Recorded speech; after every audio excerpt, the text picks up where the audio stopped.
All right, let's see if we can get this thing on wheels today and hopefully get the tongue sorted out. It'd be nice if I could get the tank sitting on it by the end of the day so that I can figure out what I need for hose and fittings and get that stuff picked up tonight, but we'll see. So got to run a reamer back through the sleeves because obviously those are going to be shrunk and warped from welding. So I got spindles, bolts, wheels, and tires. Then we can get this thing squared up to the forklift and get it picked up. Well, actually, just have to use the forklift to steady it.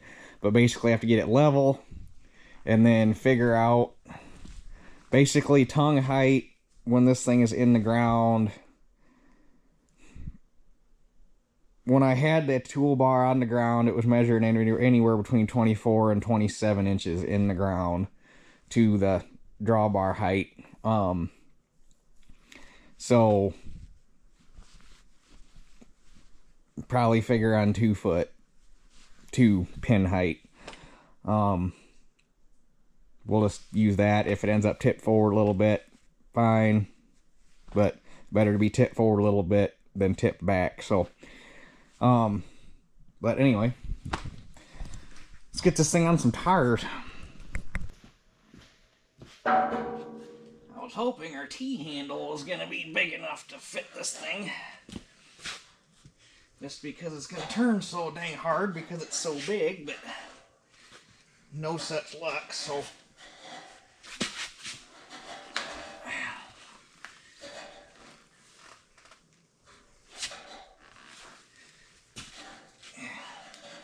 it won't be bad once you get it part or get it halfway in or so, but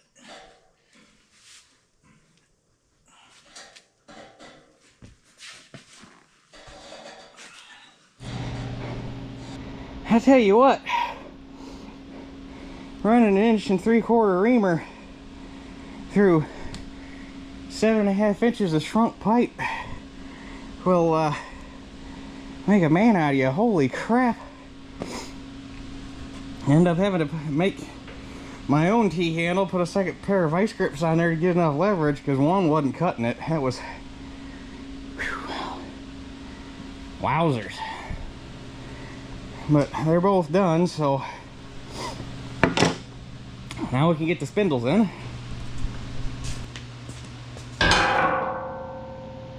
This is going to get plenty of anti-sleaze.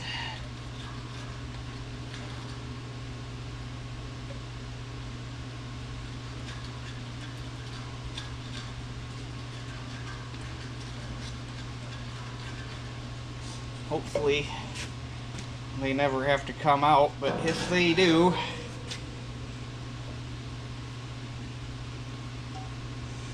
we'll be ready.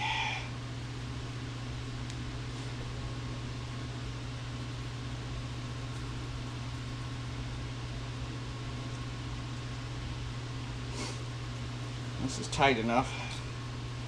I should just have to shove this in and it'll drag the NICs through with it.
Well, I had to set this one back up.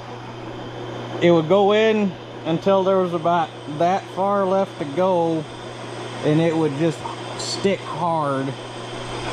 So I figure I come in, skim a little bit more off of it, because you want it to fit snug, but you don't want it to be stuck.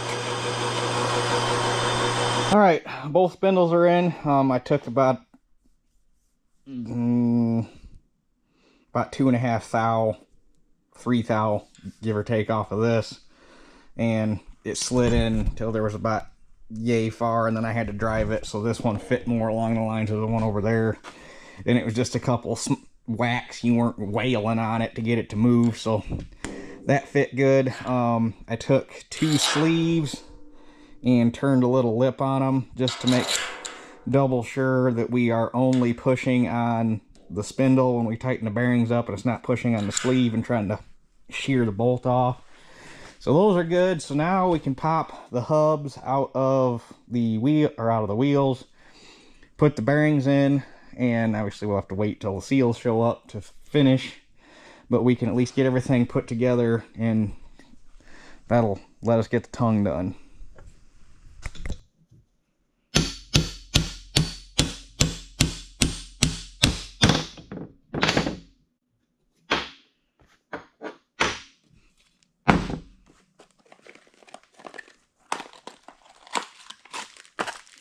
I was a little surprised when these showed up. I mean, obviously, like everybody else these days, because it's the way things are. Timken, like everybody else, has offshore manufacturing.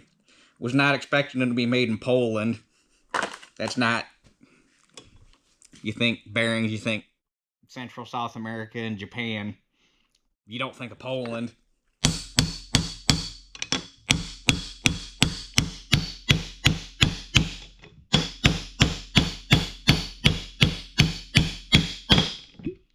Because for some reason, it is surprising how many bearings come out of, like, Brazil, Argentina. Like, who decided Brazil, Argentina, those areas, like, let's put a bearing factory down here.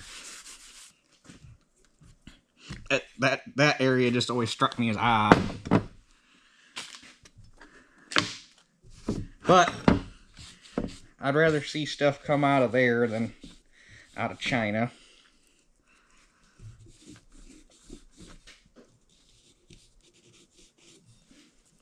It'd just be nice if that region of the world wasn't so politically effed up.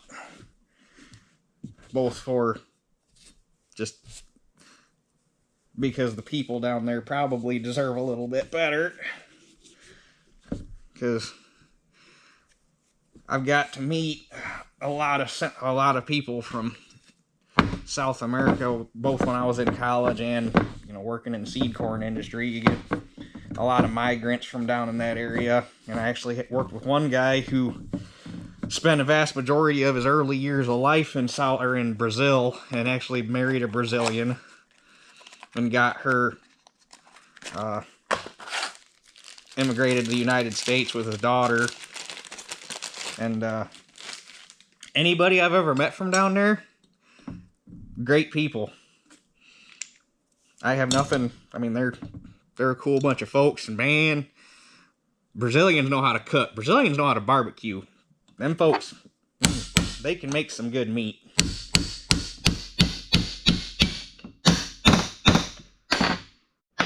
But unfortunately, their governments down there don't necessarily treat them the greatest.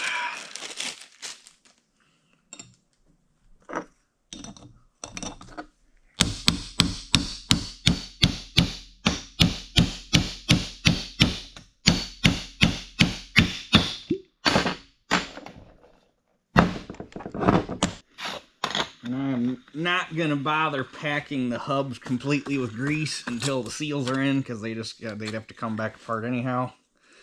And there ain't no sense in making a mess, but I am going to pack the bearings, because that will at least keep any water out for the time being.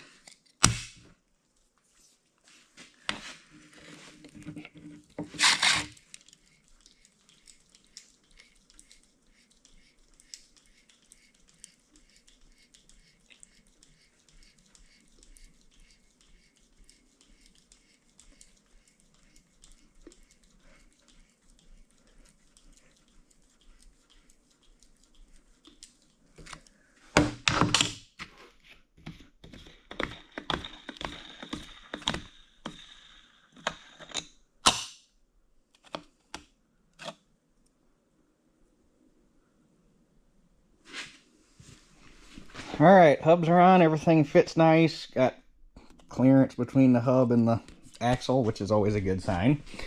I didn't really set the bearings, I didn't stake the washers, I didn't, because it's all got to come back apart to put them dang seals in. All comes down to those. But this'll get us doing what we need to do for now. So the tires can go on. And that one needs this one.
All right, that's progress. Got plenty of clearance everywhere, so that's good. It rolls really easy, but that's because them big tires are on there. And best part is, because up until now, everything's just been theoretical, looking good on paper. Nothing really is for certain until the iron's all welded together and you can measure it for real, but it's 120-inch track width, right dead nuts on the money. Without two people, you can only measure from this side of the lug to that side of the lug over there, which from here to the center of the tire is exactly 1 inch. So measuring over that is 122, minus an inch on either side, gets you right to the center of the tire at 120. Almost like I might know a little bit about what I'm doing. Just a little bit, not a whole lot. That makes me happy. Building stuff and having it turn out is just, that's the most satisfying thing you will ever have in your life. Especially when it's something that you're going to use. Right? We think wiggle butt? Huh? We think wiggle butt? Huh? Huh? What do you want? Little Miss Lily found herself a mole this morning.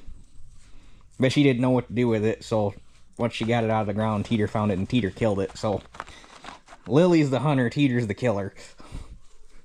Right? Right? Yeah, you kill all them moles. We don't want those around here. So, next thing we gotta do is get a tape measure and do the best that we can, because this floor is not actually flat. It's tapered. It's got cones in it going down to the drains, so, which Dad cusses every time we got to try to build something and try to make something level off of the floor. He wishes he'd have never done it. So we need a 24-inch hitch height. So it looks like right about there we have to notch the frame and put a bird's mouth in it and bend the tongue up to flatten it out. And that'll make a 24-inch tongue height to match the toolbar when the toolbar's in the ground, and that eliminates the need to make a drop for the toolbar and gets more ground clearance under the tongue. It'll make this thing a little awkward moving. You almost have to pull it off the 3-point, or off of a tow bar and a 3-point. I mean, I guess technically as long as it's empty you can pull it off the drawbar, just be tipped way forward. But anyway, not that you're going to be moving this thing around a whole lot other than to mow around it in the off season anyhow. But let me get this laid out here, and we'll have to get the plasma back out so we can make our bird's mouth, and then hopefully it'll come up without having to heat it, and we can weld it and plate it, and that part will be done. And we'll have to figure out what we're going to do. At that point I'll have to get the toolbar hooked back up to the 1800 and get it down here so we can do some measuring, because this clevis is going to change, so it's going to be a matter of what we're going to do different here.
Well, I can't believe that I got that angle right on the first try, because I was really wondering if I did it right, but I'll be damned if I didn't get it right on the first try.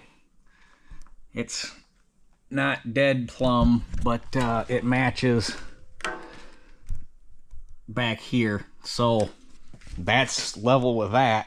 If that's level with the frame, which is that level with the frame? Yeah, that's basically level with the frame, as long as the frame's not twisted from being pulled on over the years. So I figured it was going to take me more than one hit to get that right. I honestly did. I'm impressed. Alright, I got the top welded together. That was fun because that gap was about yay wide, unfortunately. And I cut two pieces of diamond out, or 2 diamonds out of that piece of 5-inch flat stock that we had, that we made the axle parts out of, because that works out good for a plate to put there. And then I can buzz that shut and weld all the way around it, and then that tongue ain't going nowhere.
All right, the tongue is all welded up, so I don't think that's gonna go anywhere. Now the two things I got to figure out is, one, now I'm going to get it flipped back over because it goes over that way a lot harder than it came over this way. And I got to figure out how I'm going to get it out of here because it won't fit through the door now. Whoopsie. Actually, I expected that, but I figured I'd cross that bridge when I got to it. Well, after doing some looking and figuring, you got two options when it comes to the tongue on this thing. You either make it 11.5 feet long so that when you make a 90-degree turn, the cart ends up right there and misses the toolbar and tucks in behind, or tucks into the side of it, which would have the benefit of you can keep this hitch back here short, and with a long tongue on the cart, it greatly reduces the amount of rocking when you pick the toolbar up and down. However, that also means that this thing wouldn't trail for shit, and when you go in, you come out of a set of rows and you turn and you start into your next set of rows, this thing is going to take forever to track back into the center of the tractor. So you're probably going to end up running down a bunch of corn as it works back into, or works its way back into the rows. So kind of want to avoid making the tongue that long. So basically what we kind of decided on is to just buy a piece of box tube that's going to be long enough to get that thing far enough back that you can make a 90-degree turn and the wheels will still miss the coulters, so you can keep the tongue on that short so it'll follow decent. It's gonna obviously whip a little bit, but with a short tongue on that, it's gonna be very responsive as far as straightening itself back out and whatnot. And because that thing is gonna have very little tongue weight since the axle's centered. The tank is gonna be forward just a hair. I think those brackets come like yay far forward, so which you want a little bit of positive tongue weight just so this thing doesn't try to rear back on you. So you're not gonna have a whole lot of tongue weight pushing down on the hitch, and it's gonna be clear back into here in the receiver anyhow. And so really and that thing's not going to pull hard because it ain't going to be that heavy. You're probably only looking at 4,500 pounds rolling weight by the time it's fully loaded, maybe 5,000 pounds fully loaded.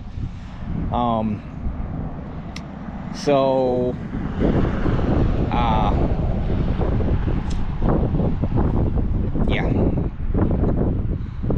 So like I say, very little tongue weight. The only thing, the hardest you're going to be working on that hitch, if you do make it that long, is in a turn pulling sideways on it, which if that looks like it could become a problem, it would be fairly easy to negate because you could just come yay far back on the hitch somewhere and weld some chain on, and either come up to here or come up to here or whatever, and put a chain hook so you can throw a chain on it with some turnbuckles so you can put some tension on the hitch, and that way you're not wagging that bad. So basically what we decided is buy a hunk of box tube long enough to make the hitch that way, throw this behind it and try it, and modify from there.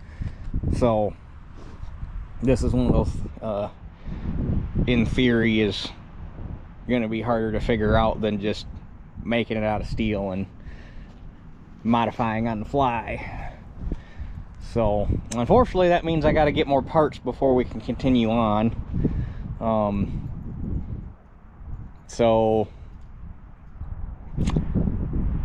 I'm gonna go tonight and get the stuff I need to plumb the tank up, but I don't want to go putting the tank or anything on until the hitch is done, because the more stuff you throw on that frame, the harder it's going to be to get in and out of the shop.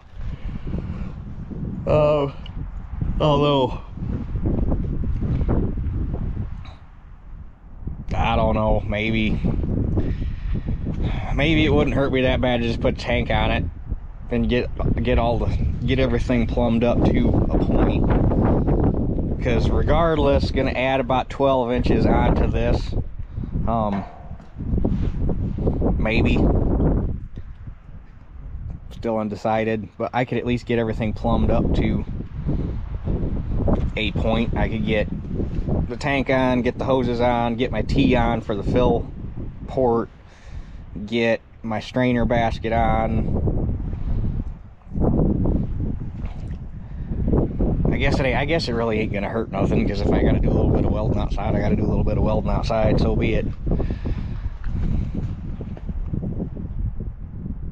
Of course, some of that stuff I might also make bolt on anyhow, so I guess we'll keep working at it tomorrow. We'll get the tank put on. You might as well, there ain't no sense in waiting. I'm also gonna get fertilizer spreader parts painted tomorrow, so that this week, while we're waiting on more parts for this, we can get the fertilizer spreader put back together, because as soon as the ground dries up again, need to get wheat top dressed, and that'd be a good shakedowns cruise for the spreader. So, but anyhow, I'm getting ahead of myself. We'll catch you guys tomorrow and continue on. All right, I got a little screwed up today because wasn't even thinking, didn't even have a thought in my mind that the time changed last night. So I woke up this morning, looked over my clock, thought it was one time, got up, you know, brushed my teeth, did the morning routine, sitting on the couch waiting for the toothpaste flavor to get out of my mouth so I could eat breakfast, and pulled my phone out, and it's an hour later than what I thought it was. It's like, oh damn, time changed, didn't it? So, but I finally got over here and got all that stuff cleaned up. I did some modifying on the spinners to do something that I thought they needed to get done, or need to get done to them from a design standpoint, but we'll talk about all that later. But got a coat of primer, got them cleaned up, got a coat of primer on everything, got a coat of paint put on everything. And tomorrow I'll get bolts so I can assemble the spreaders, or the spinners, put the hubs in them, put the slingers on them, and then shoot a second coat of paint on those while they're assembled. But the shafts and the gearbox can get the final coat yet today. And then the shafts will have to get more paint thrown at them once everything's assembled and the bearings and everything are on where they belong, because I'm not going to try to pre-assemble that, because it'll sure as shit be in the wrong spot. But anyway, that's enough of that. We're back on the applicator. I was a little irked last night because went to Rural King to try to get all the fittings I needed for the cart, and I don't know who's in charge of stocking that place, but they need to be fired. Like, they were starting to run out of stuff 3-4 weeks ago, whenever it was that I went and got all the stuff for the toolbar, and went last night to get more stuff, and they were out of everything that they had been out of, and they were out of even more. So of everything I needed, this was all I was able to get. Went to TSC, it was even worse. They only have a spot in the aisle, maybe 3 feet long and 4 shelves. Like 24 different types of fittings, and that was it.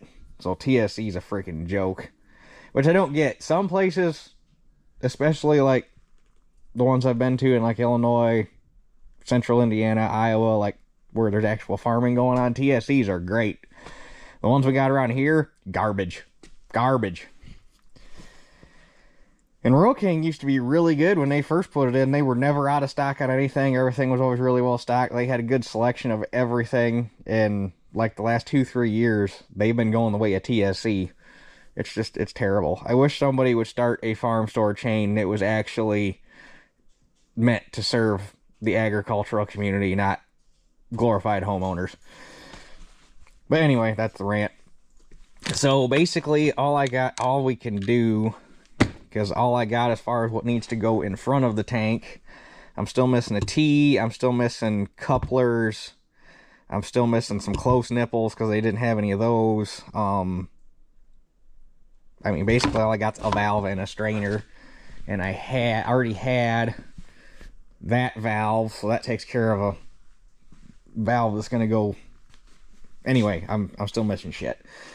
But I did get a tank bung, which hopefully there is enough room for. We're going to have to drill the hole out bigger. Which whoever put this one in did not do a very good job, and it's way offset to one side. Is this right? That's left-hand thread. That's weird. Oh, I bet they did it so that when you're tightening the... No, that wouldn't make any sense. I don't know why they made this left-hand thread.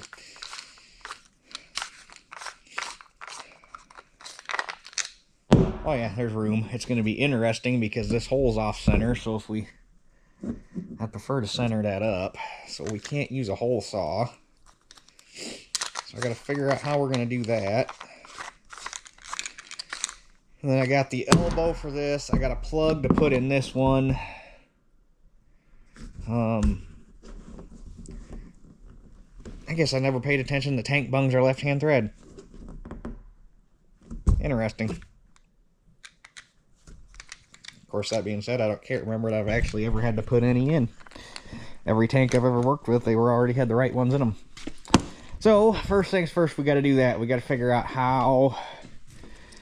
I wish we used to, but I don't think we do anymore, have a jigsaw, because I could just, that hole's big enough, you could probably run it in with a jigsaw. And you could do the trick where you put a hole saw inside of a hole saw to pilot off of that hole, but that hole's offset to the front of the tank. So what can we do? What can we do? Let me figure this out. Okay, it's a little crude, but we'll see if this centering jig works. Yeah, pretty self-explanatory what I'm going for here.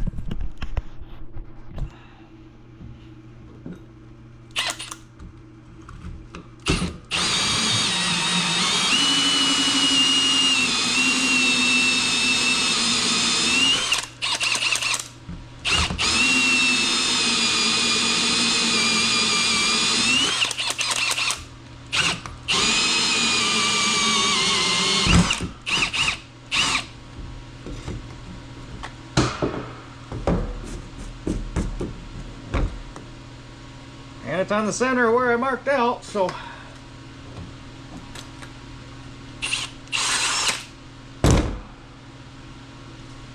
now we're probably going to have to do a little bit of modifying on this to make it fit into the recess. I was hoping to find a smaller, like medium base bung, but in order to get to 1.5 inch thread, you had to go to this large base. So we might have to do a little bit of grinding to make it work out right, but I think we can do that.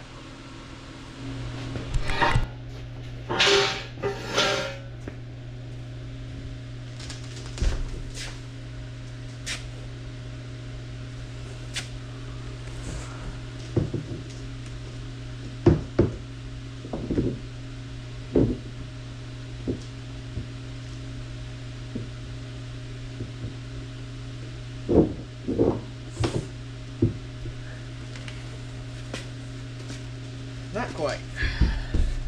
Alright, the bung's in. It tightened up good. I did have to grind a little.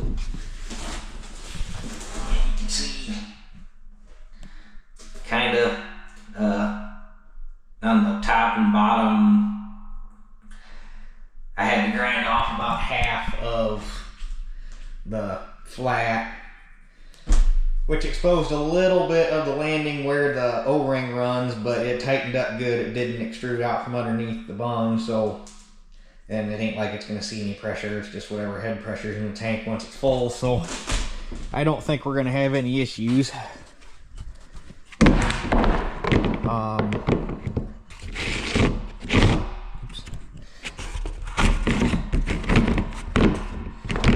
This lid's a little... it's a little tweaked and it doesn't like to start right. I don't know if this thing had something laying on top of it or what, but the top of the tank right here's got a whoop-de-doo in it, and it deformed the lid and it deformed the ring that's in it. It still goes in, you gotta take 2 hands. Not that it's gonna come on and off that, because it's gonna be bottom fill anyhow, so we ain't gonna have to take it off. But I laid a saddle up on top. It matches the radius of the tank perfectly, so just gotta get the saddles on the frame bolted down. Probably gonna have to use or drill new holes, because I doubt where they had them matches up to this tank, because we are gonna need, these are nice wide.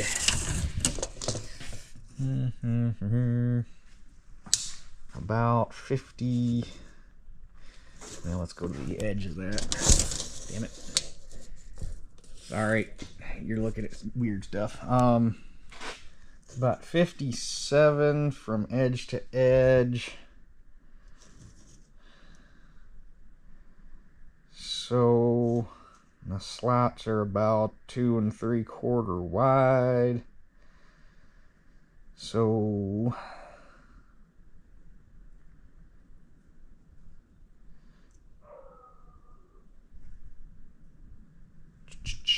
let me figure out where we need to put these things on the frame. Teeter's barking at something again. Well, I came out here and did some to measure out where I needed to drill holes, and they just so happen to be, because here's where the tank mounts were originally, but there was already a set of holes here, and I measured them, and it's like, oh, they're not quite where they need to be, but in order to put holes where they need to be, it would actually end up slotting these, because they need to be offset by about a 1/2 inch. Which wouldn't be, I mean, basically you'd probably just have to take the plasma and make a slot to make them right, but they're close enough. I think we can make them work, so that's what I went with.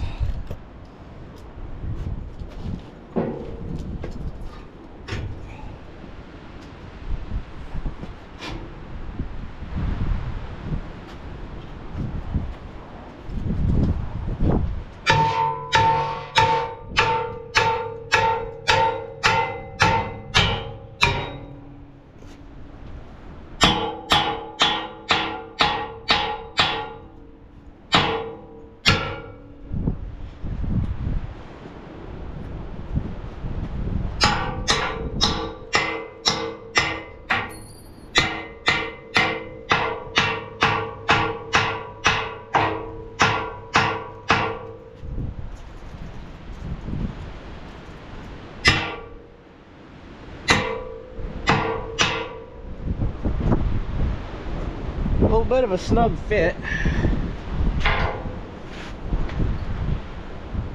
Nice lovely day to be outside too.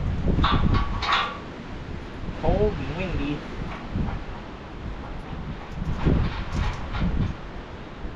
And then this week it's supposed to be back up in the 50s and 60s.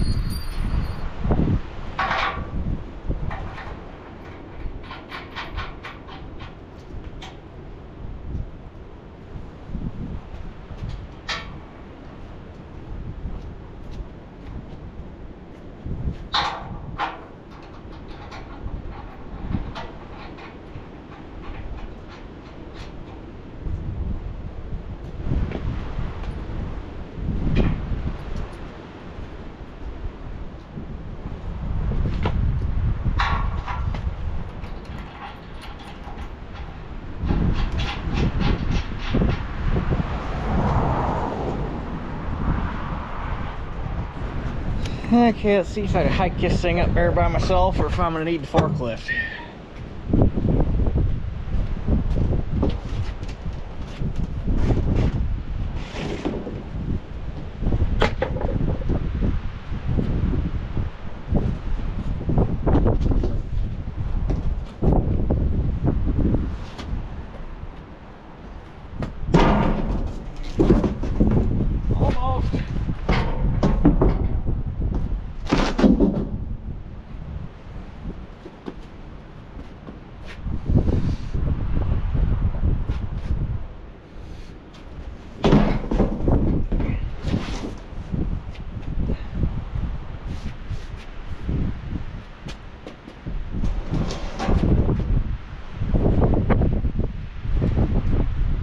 Not that they're overly heavy, they're just awkward.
Now the question's gonna be close, if I got enough room to, and actually almost need to get this thing up level so I can get this thing clocked to where it needs to be. And we kind of can now.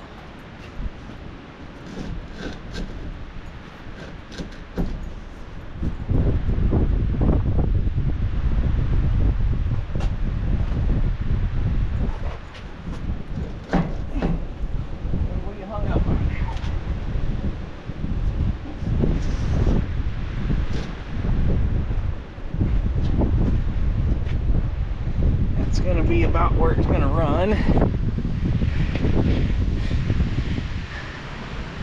Now I need to see if I can get that elbow in there and see if it's going to hit the frame or if we're going to have to space this whole dealio up.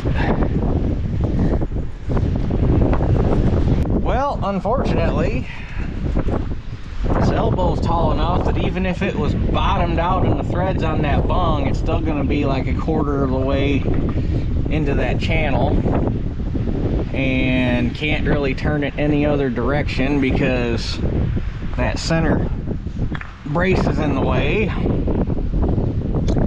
So it looks like we're going to have to space this thing up. So I'm gonna have to see what we got for material and try to make it all bolt-on stuff. That way, if we ever decide to change tanks, we don't got to cut anything apart. You just undo a bunch of bolts and change what you need to change and put it back together. Alright, so we can take a piece of 3x3 box tube that we cut off of that applicator when we tore it down and cut those tank saddles have 3x3 box for the frame. So if we take or cut 4 of these 3 inches long, drill a hole 2 1/8 down for the bolt holes in the saddle, and then this is some 2.5 inch flat stock that's just laying down there in the scrap pile, and we can weld a tab on there with another bolt hole. So this bolts to the frame, and then the tank saddles bolt to this. And the tank saddles will come down onto this far enough you shouldn't have to worry about it rocking or anything. And 3 inches wide, you shouldn't have to worry about it going side to side, and it's going to be pinched on top and bottom anyhow, so there's no way for it to rock that way. So I think we'll be fine doing that. That's quick, easy, simple spacer.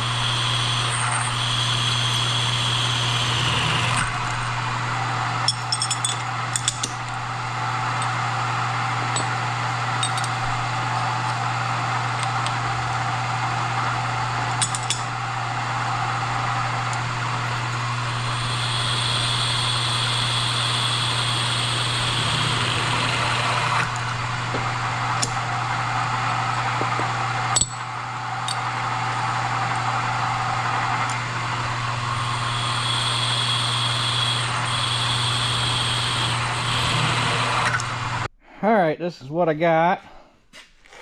And I was able to I built an offset into them to move. It's not quite a 1/2 inch, but basically space the tank saddles a little further apart to make them lay on the tank a little better, so that worked out. So go ahead and put them back on and see where that gets us. It should be plenty. That tank looks big until you get it on that frame. Although looking at it from the front, it's fairly proportional. Looking at it from the side, it's like the tank's kind of small. But hopefully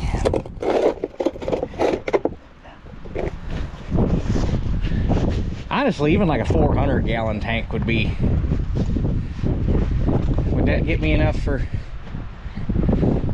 400 to get me 8 acres? But shit, most of the fields I farm, like at 50, what was this gonna get me at? Let's just say 50 gallon an acre. A 50 gallon an acre is gonna get me 6 acres. So like most of the fields I farm, you're only looking at maybe 2 fill. I mean, I got a lot of 10 acres. Most of my fields are between 5 and 10 acres. So you fill up, you go to a field, you run it, you come back, you fill up, you go to the next field. It's not like I'm gonna be, the biggest field I got's my uncle's, so out there you're 8 fills, 4 in the front, 4 in the back ish. So I mean, it's not like I've got an overabundance of 50+ acre patches that, I guess at that point you can't call them patches anymore, those are full-fledged fields, but it ain't like I got a lot of ground to cover in one spot at any one time. So this should suit me for a decent amount of time before we have to worry about upgrading tanks. But that being said, I will keep my eye out at auctions. For my best bet's probably gotta find a junk sprayer with a good tank on it. It'd probably be, because with tanks they're almost cheaper to buy mounted on something than to buy a tank on its own. It's kind of like running gears. If you want a decent running gear, it's almost cheaper to buy a running gear with something on it than it is just to buy a running gear. So that's what I've been running into, trying to find a running gear to build another header cart out of. But anyhow, that worked out pretty good. I didn't measure, but that should get the tank pretty close to above, because it was 30, should have been roughly 36 to the top of the frame with this level. So 39, that's honestly probably close to 4 inches by the time you figure in. So 42, 43 inches, so that should be pretty close to the 44-inch mark that I needed. Hang on. Sorry, one of my landlords stopped by asking if he could get a couple 5-gallon buckets of lime for his garden, because I got my pile down there yet. So I just told him take whatever he wants, I don't care. Lime's cheap for what it is. Anyhow, what was I gonna say? Or what was I saying?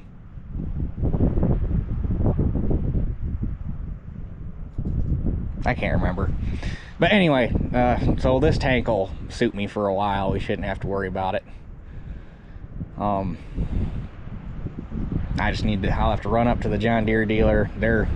Our Deere dealer carries banjo fittings, so hopefully, and they're usually fairly well stocked, so hopefully they can get the rest of what I need for my assemblage of stuff here on the tongue tomorrow.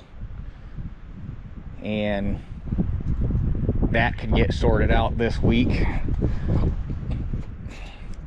And we got to get a piece of steel for the hitch. I'm gonna buy, there's a place called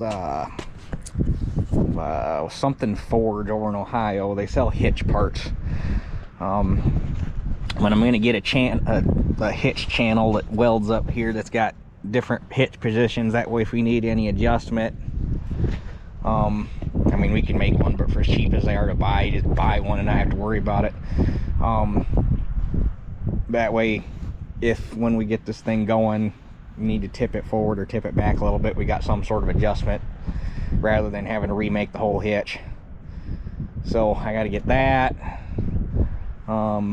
Also, hopefully while I'm up at the Deere dealer, I need a Welding category 3 top link, a Welding cat 3 top link ball that'll take a 1-inch pin, because we're going to use that on the hitch side. That way we can put a bolt or something and make whatever we make for a clevis here, make it springy enough that you can put a bolt in it and draw them together. That way it's a tight fit, and the swivel ball's actually doing all the turning and everything to take the slop out of the hitch. That's the plan there. That way this thing's not acting like a tail wagging the dog. It shouldn't. I mean, them big tires, it should roll easy enough. It shouldn't. It might get a little bouncy going down the road, but I don't see this thing pulling weird at all. As long as that axle's on there straight and square, which it should be. So anyhow, I think that covers everything. So I'm gonna go get my mess cleaned up, spray one more coat of paint on some stuff, figure out what I need for stainless steel bolts so I can get those tomorrow, and go from there. So I guess with that being said, that's it for this one, and we'll catch you guys on the next one.